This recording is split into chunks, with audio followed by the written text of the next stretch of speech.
Kembali ke yang tadi, Bapak selamatkan Allah. Surah Al-Fajr, irji'i wahai jiwa yang tenang. Maka yang dipanggil di ayat ini hanya orang-orang yang sudah istiqomah berzikir.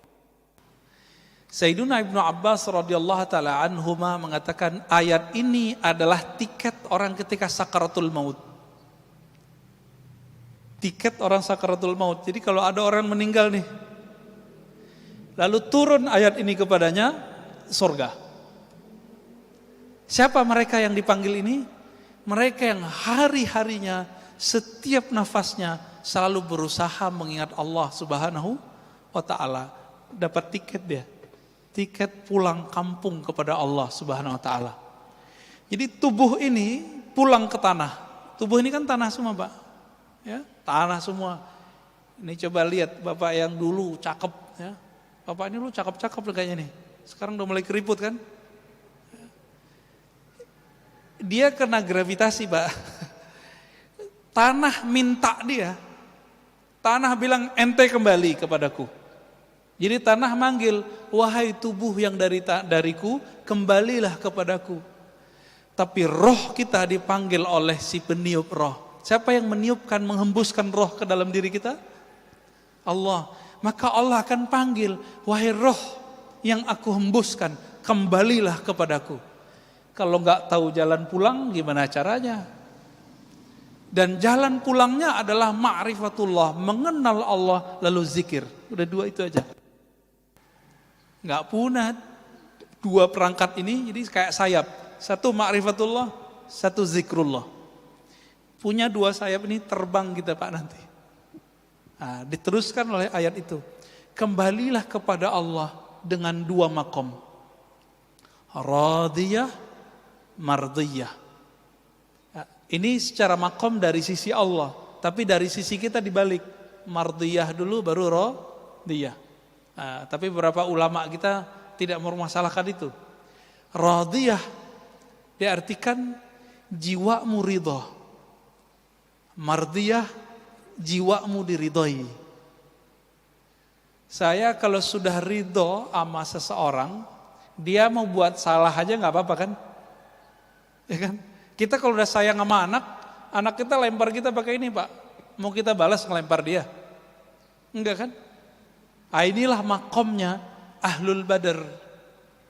Ahlul Badar ya, yang 313 itu apa kata Allah? Ya. Lewat lisan Nabi, i'malu ma syi'tum. Udah kamu buat apa yang kamu mau, Allah pasti ampuni. Maksudnya apa ini? Apakah ayat ini nyuruh mereka maksiat? Enggak. Karena nur di kolbunya sudah jadi ridha, radiyah, mardiyah, maka Ahlul Badar ini yang bisa mengalahkan orang-orang kafir ribuan, mereka cuma 313 orang, itu Allah kasih kebebasan.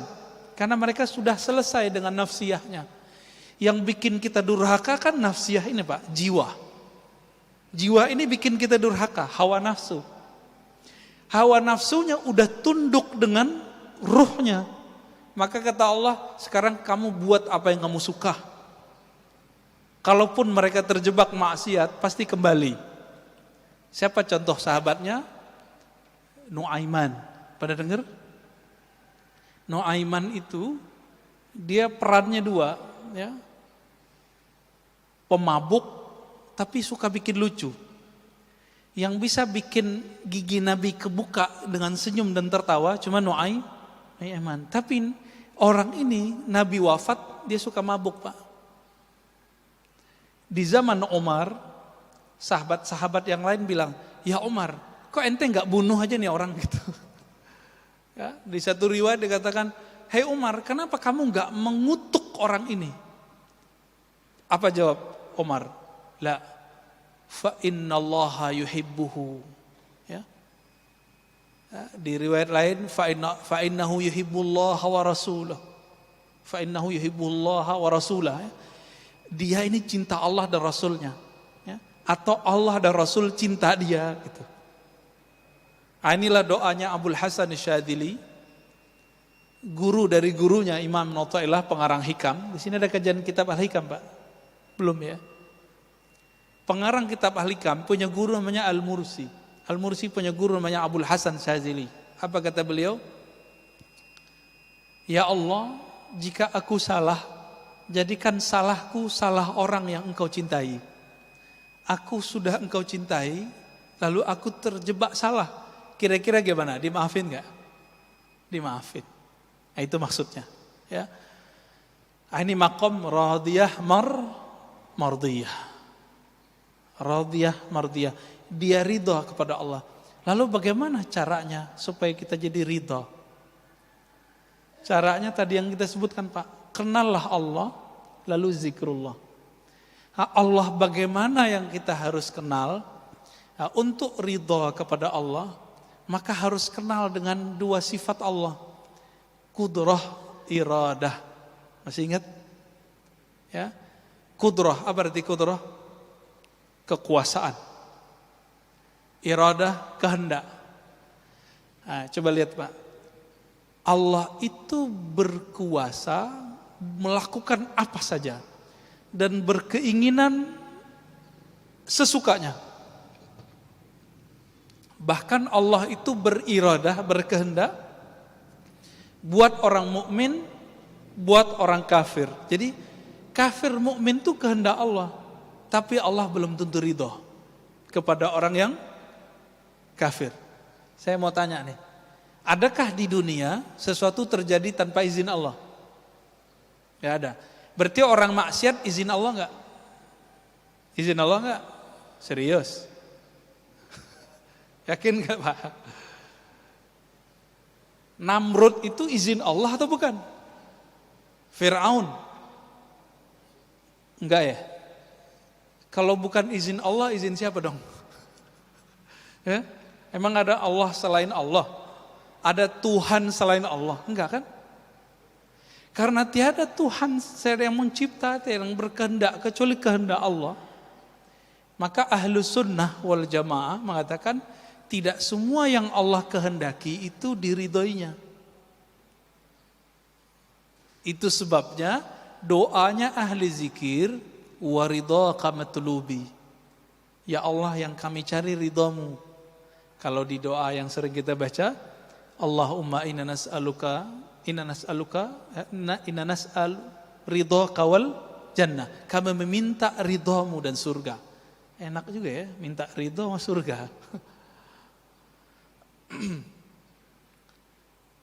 Dalam hal ini Bapak Saudara makan Allah, kalau kita sudah ngelihat nih keadaan begini, maka di banyak tempat saya nanya, COVID ini kehendak Allah atau bukan? Kehendak Allah atau bukan? Atau kehendak Dajjal? Kehendak Allah. Udah ridho belum kita sama kehendak Allah? Gitu Pak. Banyak sekarang teman kita, mungkin keluarga Bapak Ibu di PHK. Ada yang usahanya stop. Ada yang bangkrut, ada yang gak bisa bangkit. Ridho gak? Itu masalahnya. Ya. Selama ini hidup enak, sukses, bisa nabung. Masa cuma dengan setahun ini terus kemudian mengatakan Allah tidak adil? Ya, berarti pikiran dia nggak adil. Ya. Ini contoh nih Pak, ada orang buat baik sama kita atau kita buat baik. Saya buat baik ke Bapak deh 20 tahun. Tahun ke-21 saya nggak bisa buat baik. Kemampuan saya berkurang. Bapak mau bilang apa? Bilang terima kasih atau bilang kamu benar-benar jahat, kamu pelit, gitu nggak? Yang mana Pak? Terima kasih udah bantu selama ini, gitu kan seharusnya. Nah, dari awal kita lahir sampai sekarang lebih banyak enak atau enggak? Lebih banyak enak. Syukur enggak? Syukur. Sekarang dikasih COVID, ridho enggak? Ridho. Mudah Pak dilafazkan. Ini makrifatnya begitu, ngasih makrifatnya begitu. Tinggal nanti dizikirkan. Apa zikir supaya dapat ridho, menjadi hamba yang ridho? Ternyata zikir-zikir yang kita sudah hafal dari kecil itu makomnya tinggi kalau dimaknai. Tapi kalau nggak dimaknai ya sama kayak burung beo. Burung beo baca la ilaha illallah dapat pahala nggak? Handphone kita baca Quran 1 juz masuk surga nggak Pak? Enggak ya? Diputar tuh di YouTube, la ilaha illallah 70.000 kali. Muter Pak dia, 70.000 kali. Apakah dengan begitu YouTube masuk surga? Kan enggak. Terus apa yang membedakan bacaan kita dengan handphone, dengan burung beo? Hanya satu. Burung beo membaca meniru. Sedangkan manusia, apakah dia baca mau niru atau baca dengan ma'rifat? Dengan memahami dengan baik. Apa yang sering dibaca? Raditu billahi rabba wa bil islami dina wa bi Muhammadin nabiyya. Sudah hafalkan itu? Itu ada di Sahih Bukhari Pak, sama Sunan Abu Daud.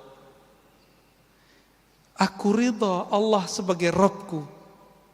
Amalan dari kecil, ternyata itu supaya kita sampai ke makom yang tinggi, dibaca ini pagi 3 kali, dibaca sore 3 kali, dimaknai. Ya Allah, apapun kehendak-Mu hari ini, aku ridha. Coba dimaknai Pak. Raditu billahi rabba. Coba baca sama-sama. Saya langsung ijazahkan ini. Ya. Raditu billahi rabba. Ya Allah, apapun kehendak-Mu hari ini, aku ridha. Udah itu ditanamkan. Islam dinku, agamaku, Nabi Muhammad nabiku. Ini boleh disebut syahadat jiwa. Jadi jiwa kita syahadatnya itu Pak. Kalau asyhadu alla ilaha illallah itu syahadat lisan. Allah itu syahadat kolbu. Makanya ahli kolbu itu zikirnya apa? Allah. Di kolbunya. Bukan pakai lisan itu. Jadi kalau Bapak ngelihat ada orang zikir Allah dengan kolbu, itu syahadatnya kolbu. Kenapa? Ala bidzikrillah tatmainnul qulub. Hanya dengan zikrillah. Coba terjemahkan secara harfiah. Zikri menyebut Allah, menyebut nama Allah. Perintahnya jelas. Surat At-Taghabun, surat Al-Muzammil, ya. Wazkurisma rabbik. Sebutlah nama Rabbmu. Siapa nama Rabb kita? Siapa Pak nama Tuhan kita? Allah. Nah, udah diamalin belum zikir ini? Ini zikir diturunkan perintahnya surat kedua setelah Iqra. Ini kan ulama ahli tafsir berbeda pendapat. Surat kedua itu Al-Muddathir atau Al-Muzammil. Menurut saya berdasarkan penelitian kita lebih kuat Al-Muzammil. Ya, walaupun nanti ada riwayat lain yang menyebutkan Al-Muddathir. Di ayat ke-8 Allah berfirman di Al-Muzammil, ya, wazkurisma rabbik. Sebutlah nama Rabbmu. Siapa nama Rabbmu tadi? Allah. Nah, maka ini ada talqinnya Pak. Memindahkan nama Allah dari lisan masuk ke kolbu. Itu tekniknya disebut dengan teknik talqin. Apa arti talqin? Bimbingan zikir dari lisan masuk ke dalam kolbu. Kenapa ini penting? Suatu kali Nabi bersabda, Innallaha harrama 'alan nar, ya. Sesungguhnya neraka Allah haramkan terhadap orang-orang yang membaca la ilaha illallah min qalbihi aw nafsihi, dari dalam kolbunya atau jiwanya. Gitu. Maka kalau kita enggak dapat zikir kolbu ini, saya khawatir Bapak meninggal. Ya begitu-gitu aja ntar, ya. Islam imannya bagus. Ya orang soleh lah. Tapi nanti enggak puas Pak.